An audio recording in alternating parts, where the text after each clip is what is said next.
ঠাকুরের প্রার্থনা হয়ে গেছে, পুজো হয়ে গেছে, এবারে অঞ্জলি নেওয়া হবে। এখন সবাই গঙ্গার জল দিয়ে হাত ধুয়ে নিচ্ছে।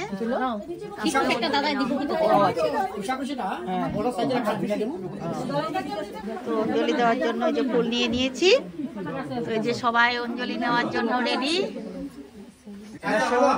এসো সচন্দন পুষ্প বিল্লপত্রাঞ্জলি সংজ্ঞায় সাবরণায় সবাহনায় সপরিবারে সমন্বিতে সপার্শ্বদায় সহিতায় এসো সচন্দন পুষ্প বিল্লপত্রাঞ্জলি মঙ্গলময় ভগবান বিষ্ণু মঙ্গলময়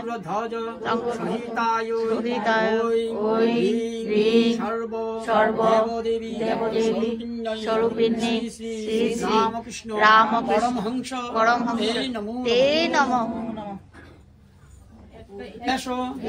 সচন্দন পুষ্প বিল্লপত্রাঞ্জলি সংজ্ঞায় সাবরণায় সবাহনায় সপরিবারে সমন্বিতে সপার্শ্বদায় সহিতায়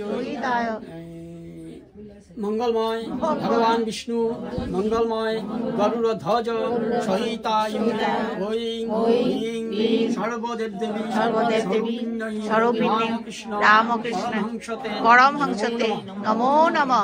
एषो सपरिवारे सहिताय मंगलमय विष्णु भगवान विष्णु मंगलमय सहिताय सर्वदेव देवी स्वरूपिणी रामकृष्ण परमहंसते नमो नमः।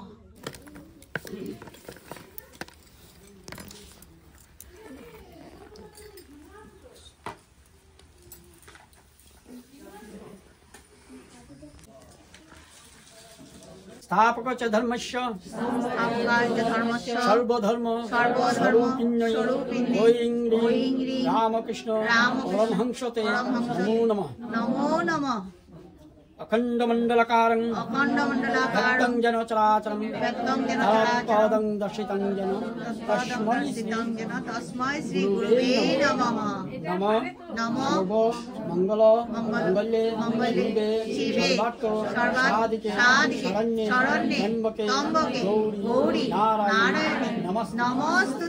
পরে কইলে কি হয়, আগে কি কইলে কি আমি উত্তরটা দিই। আমি ঠাকুরের কি রূপে পূজা করি?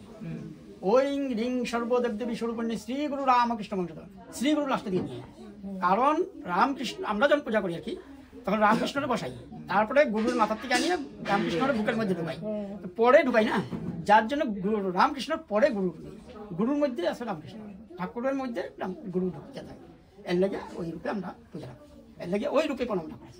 তা মার প্রণামটা পরে করাই, কারণ প্রথম বাবা তারপর মা, তো ওই হিসাবে। আর সব পার্শ্বদ যখন রামকৃষ্ণের নেই, তখন পার্শ্বত্ব নেই, তখন আলাদা করে বিবেকানন্দ প্রণাম করা হয়। যখন বিবেকানন্দ জন্মতিথি তখন বিবেকানন্দ প্রণাম, আর প্রধান শিষ্য তো ওই হিসাবে। তো এখন সমাপ্ত, তার মানে আচ্ছা সমাপ্ত করি এখনো।